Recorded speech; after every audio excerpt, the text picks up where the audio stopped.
In this video, I'm going to be going over the workouts, diets, and lifestyles of bodybuilders over the past 100 years all the way to now. Starting off with the Bronze Era. The Bronze Era of bodybuilding is generally considered to be from the late 19th century to the early 20th century. This period laid the groundwork for modern bodybuilding, and some key figures included Eugene Sandow, who is often referred to as the father of modern bodybuilding. Others include George Hackenschmidt and Arthur Saxon. The training during this era was more about functional strength and overall fitness. They used basic equipment like barbells, dumbbells, and even homemade weights. However, they did not have access to benches or squat racks as they were not yet invented, and they often lacked a chest and leg development because of this. The primary horizontal pressing movement for their chests were a simple push-up, and the majority of their lifting was often done overhead.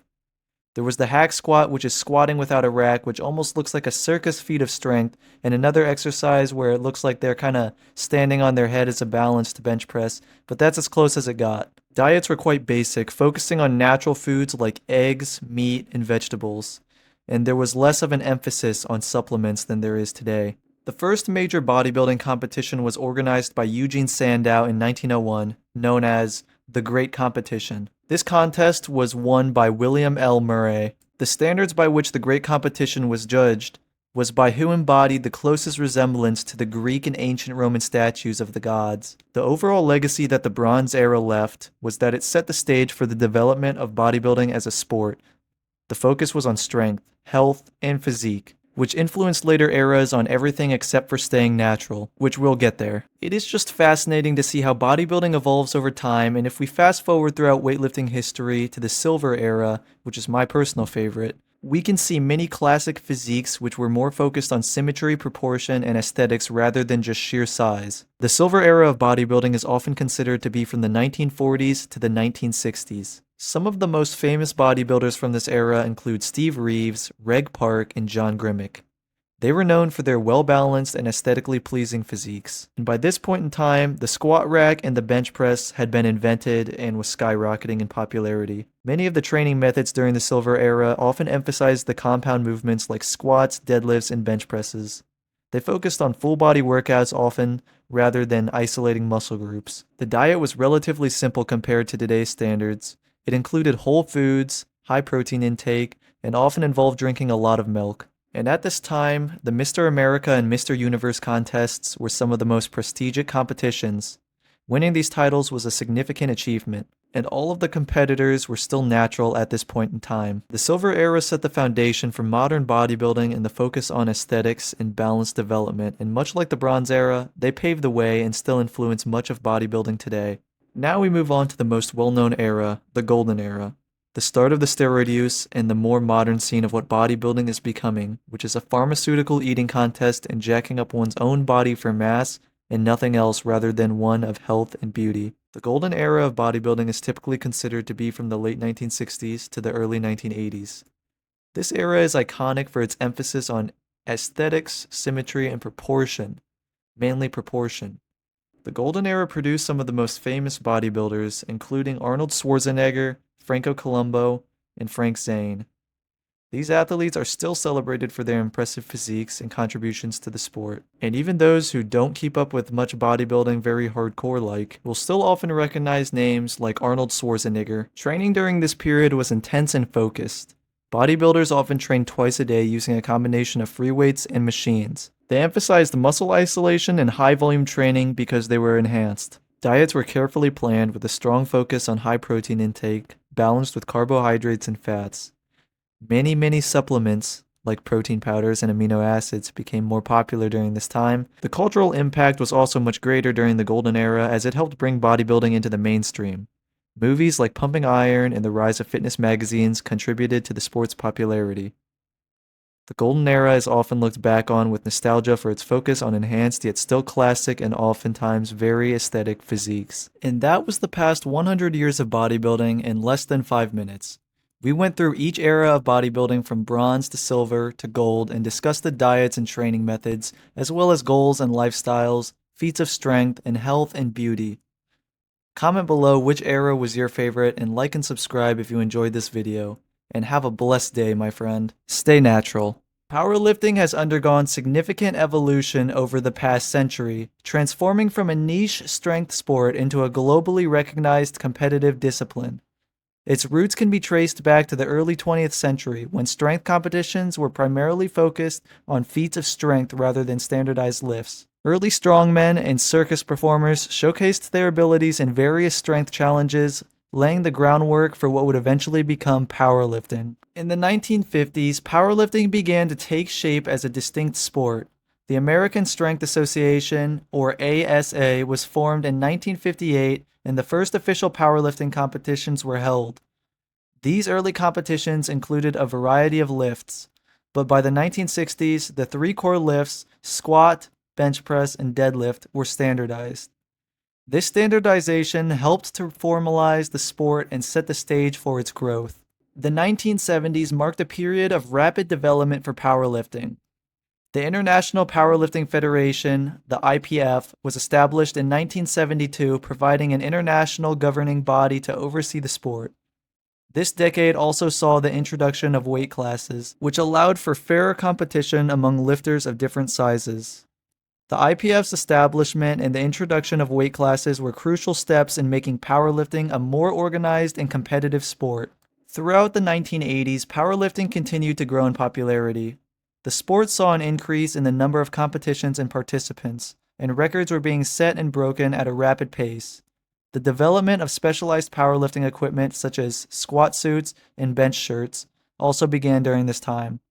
These advancements helped lifters achieve greater performance, although they also sparked debates about the role of equipment in the sport. The 1990s brought further advancements and challenges to powerlifting. The sport continued to gain recognition, with more countries participating in international competitions. However, the use of performance-enhancing drugs became a significant issue. The IPF and other organizations implemented stricter drug testing protocols to ensure fair competition. Despite these challenges, powerlifting maintained its growth and continued to attract many new athletes.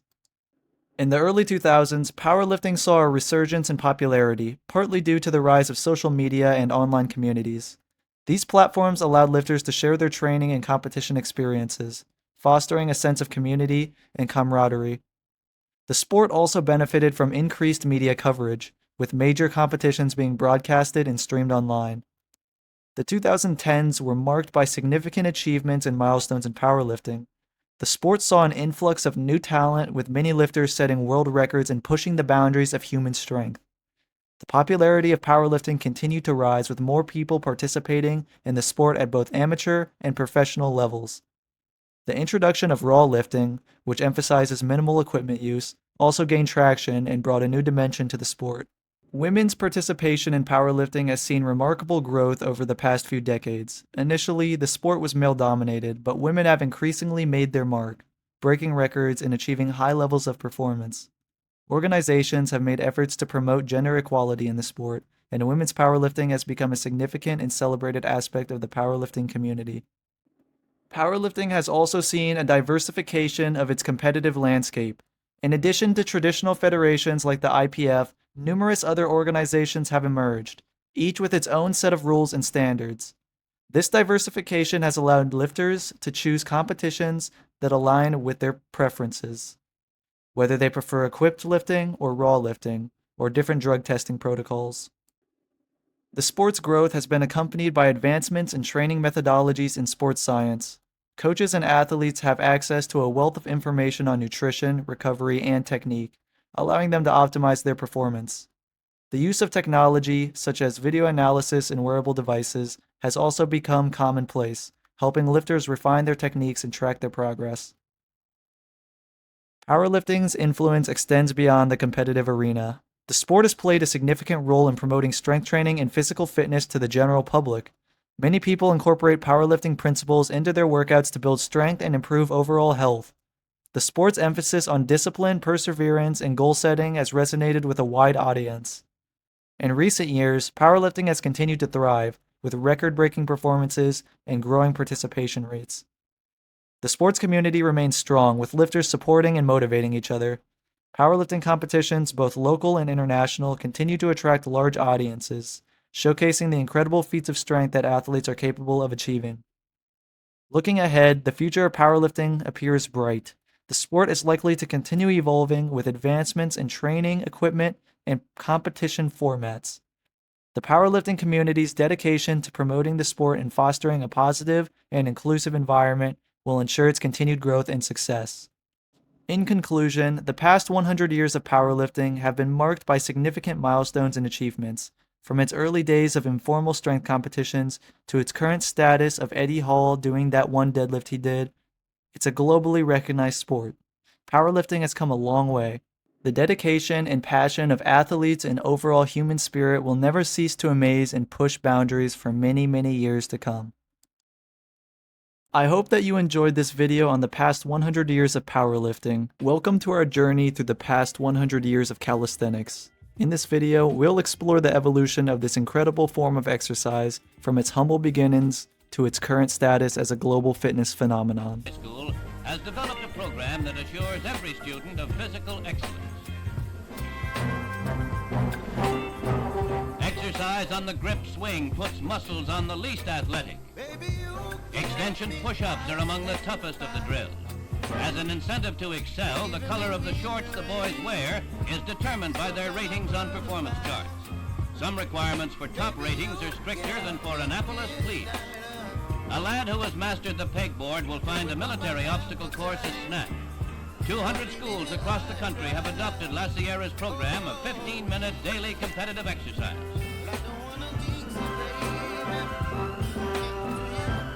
Our story begins in the early 20th century. Calisthenics derived from the Greek word kalos, meaning beauty, and sthenos, meaning strength, was primarily used in military training and physical education.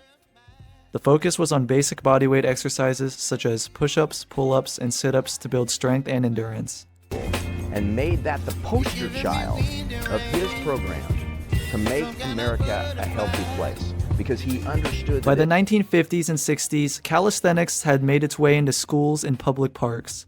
The post-World War II era saw a surge in physical fitness awareness, and calisthenics became a staple in gym classes across the United States.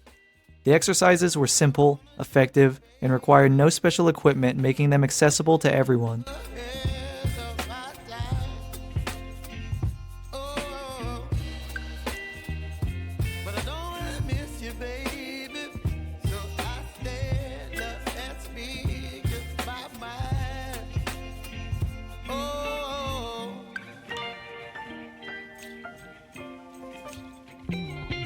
All of us will participate, and in so doing, we'll be better citizens and happier ones. This is a challenge for us all. Children, boys and girls, college students, mothers and fathers, and all of us, I think, should welcome it. I hope all of you will join in a great national effort to build a strong and better America through physical effort. The 1970s and 80s brought about a fitness revolution. Aerobics and bodybuilding gained popularity, but calisthenics remained a fundamental part of fitness routines. During this period, the concept of functional fitness began to emerge, emphasizing exercises that mimic everyday movements. Calisthenics fit perfectly into this philosophy, promoting natural movement patterns and overall body strength.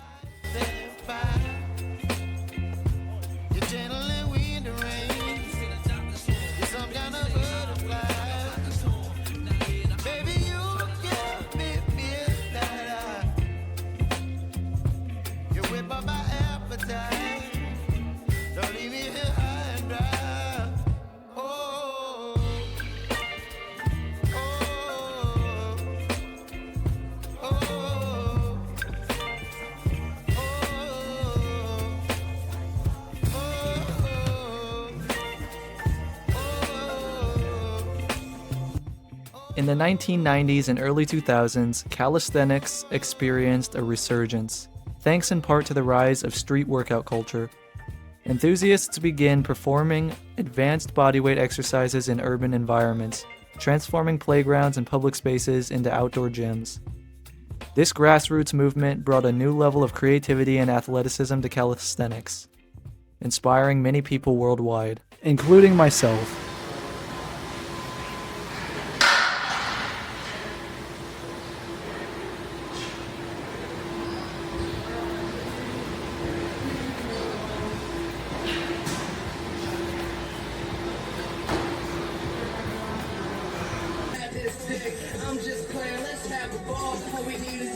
Shit,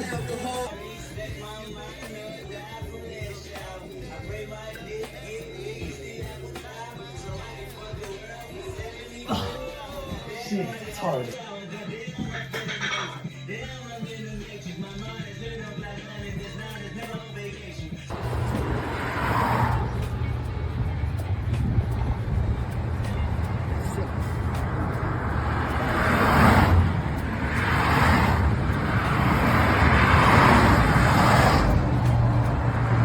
Today, calisthenics is more popular than ever. Social media platforms like YouTube and Instagram have played a significant role in spreading the word.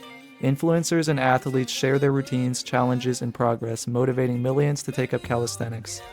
The community-driven aspect of calisthenics fosters a sense of camaraderie and support, making it more than just a workout. It is a lifestyle. Competitions and events have also become a major part of the calisthenos world. Athletes from all over the globe gather to showcase their strength, skill, and creativity. These events highlight the incredible potential of the human body and push the limits of what can be achieved through calisthenics. One of the most remarkable aspects of calisthenics is its inclusivity. People of all ages, fitness levels, and backgrounds can participate. Whether you're a beginner or an advanced athlete, there's always room to progress and challenge yourself. The adaptability and scalability of calisthenics makes it a lifelong pursuit. As we look back over the past 100 years, it's clear that calisthenics has stood the test of time. Its simplicity, effectiveness, and accessibility have made it a cornerstone of physical fitness. As we move forward, calisthenics will undoubtedly continue to evolve, inspiring future generations to embrace the beauty and strength of the human body. That was the last 100 years of calisthenics summarized and condensed, and hopefully entertaining. Weightlifting as a sport and a form of physical exercise has undergone significant transformations over the past 100 years. From its early days of rudimentary equipment and basic techniques to the highly sophisticated and scientifically driven practices of today, weightlifting has evolved in ways that reflect broader social, technological, and cultural shifts.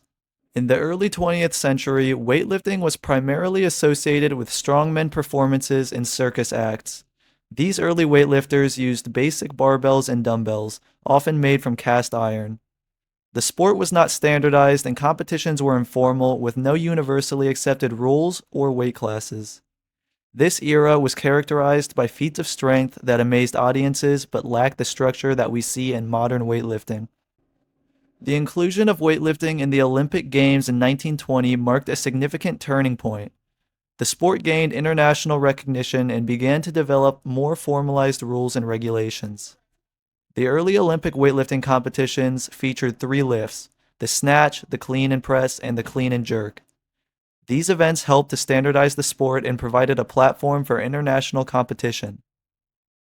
By the mid-20th century, weightlifting had become more organized, with the establishment of national and international governing bodies like the International Weightlifting Federation, or IWF.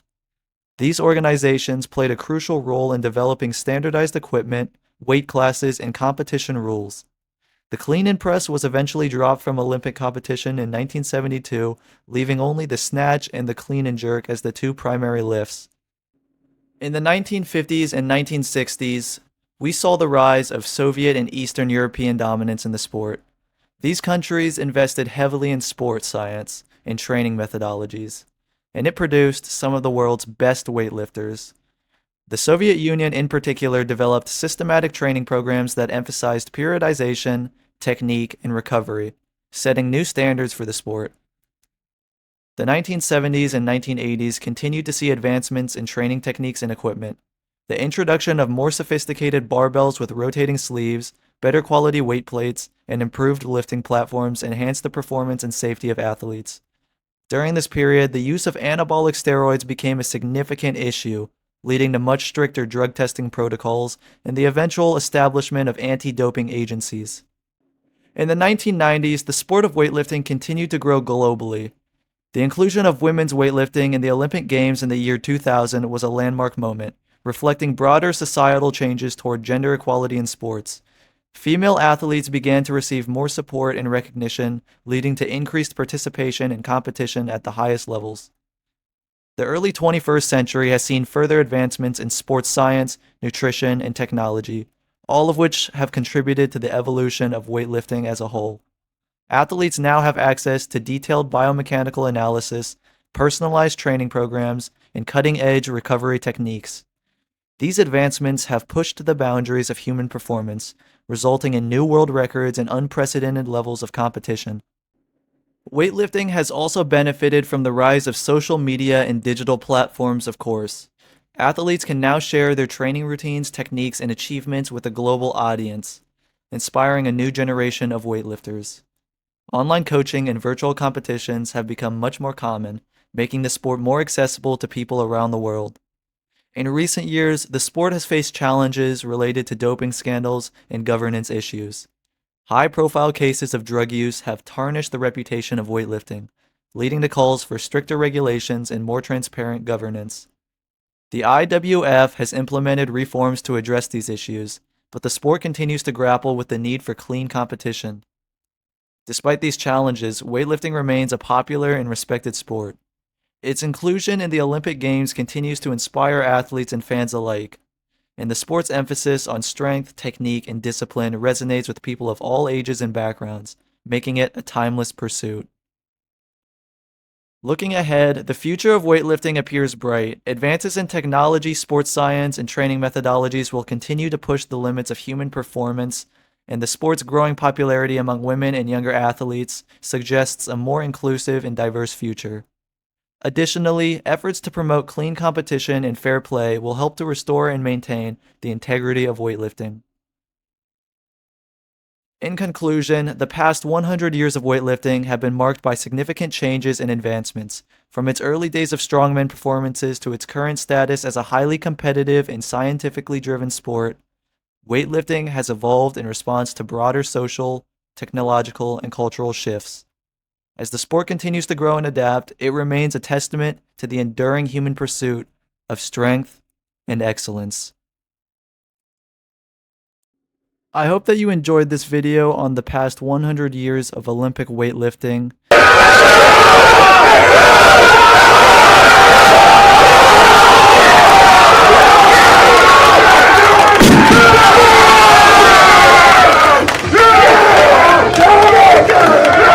The history of strongman competitions is a rich tapestry that spans centuries, cultures, and continents. From ancient myths and legends to modern-day competitions, the pursuit of physical strength has always fascinated humanity. In today's video, we are going to explore the evolution of strongman, tracing its roots from ancient civilizations to the contemporary era. In ancient times, physical strength was often a necessity for survival. Early humans relied on their physical prowess to hunt, gather, and protect their communities. As societies developed, feats of strength began to take on symbolic and ceremonial significance. In ancient Greece, for example, athletes competed in the Olympic Games, showcasing their strength in events like wrestling, discus throwing, and the pentathlon. The ancient Greeks revered physical strength, associating it with heroism and divine favor. Myths and legends from this era, such as the tales of Hercules, celebrated extraordinary feats of strength. Hercules, known for his incredible power, performed 12 labors that included tasks like slaying the Nemean lion and capturing the Erymanthean boar. These stories inspired generations and laid the groundwork for the strongman tradition. In ancient Rome, gladiatorial games provided another platform for displays of strength. Gladiators, often slaves or prisoners, fought in arenas to entertain the masses. These brutal contests required immense physical strength and endurance. While the primary focus was on combat, the sheer physicality of the gladiators contributed to the culture of strength. The Middle Ages saw the rise of strongmen as entertainers, traveling performers, known as strongmen or strongwomen. They showcased their abilities at fairs and festivals. These performers lifted heavy objects, bent iron bars, and performed other feats of strength to amaze and entertain audiences. The strongman tradition continued to evolve, blending elements of performance and competition. The 19th century marked a significant turning point in the history of strongman. The Industrial Revolution brought about changes in society and technology, leading to the emergence of organized sports and competitions. Strongmen began to compete in formal events, often held in circuses and vaudeville shows. These competitions included lifting heavy weights, pulling carts, and other strength-based challenges. One of the most famous strongmen of the 19th century was Eugene Sandow, often referred to as the father of modern bodybuilding. Sandow's impressive physique and strength captivated audiences around the world. He popularized physical fitness and strength training, emphasizing the importance of muscle development and aesthetics. Sandow's influence extended beyond strongman competitions, shaping the future of bodybuilding and fitness culture as a whole. The early 20th century saw the formalization of strongman competitions. In 1901, the first official World's Strongest Man competition was held in London. This event brought together strongmen from different countries to compete in a series of strength challenges. The competition included lifting heavy weights, carrying heavy objects, and other tests of strength and endurance. The success of this event laid the foundation for future strongman competitions. The mid-20th century witnessed the rise of iconic strongmen like Paul Anderson, who I've made a video about, and Bill Kazmaier. Paul Anderson, known as the strongest man in recorded history, set numerous world records in weightlifting and powerlifting. His incredible feats of strength, such as lifting over 6,000 pounds in a backlift, earned him international acclaim. Bill Kazmaier, a dominant force in the 1980s, won the World's Strongest Man competition 3 times and set multiple world records. The late 20th century saw the globalization of strongman competitions. The World's Strongest Man competition, established in 1977, became the premier event for strongmen worldwide. This televised competition brought the sport to a broader audience, showcasing the incredible strength and athleticism of its participants. The competition featured a variety of events, including the Atlas Stones, the log lift, and the truck pull. In recent years, strongman competitions have continued to evolve and grow in popularity. The sport has expanded to include a diverse range of events and challenges, testing different aspects of strength and endurance. Competitions like the Arnold Strongman Classic and the Europe's Strongest Man have become major fixtures in the strongman calendar, attracting top athletes from around the world. The modern era of strongman has also seen increased recognition and support for female competitors. Women have made significant strides in the sport, breaking barriers and setting new records. Athletes like Becca Swanson and Donna Moore have achieved remarkable feats of strength, inspiring a new generation of female strongwomen. The history of strongman is a testament to the enduring human fascination with physical strength.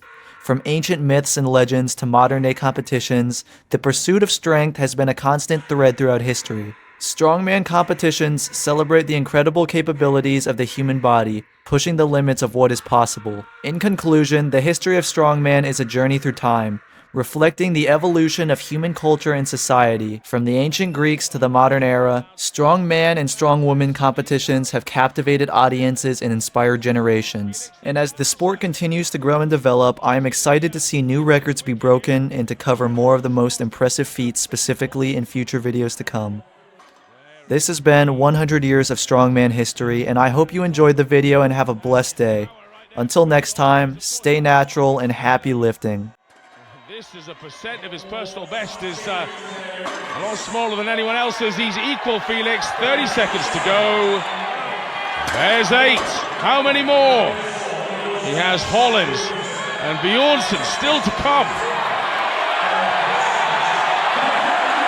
Janashia takes a break. And so he's watching the Beast pull another one. There's 9 reps at 362 and a half. Gosh, could he do a double figures? I don't see the Beast fail a rep often, but that took it out of him. That was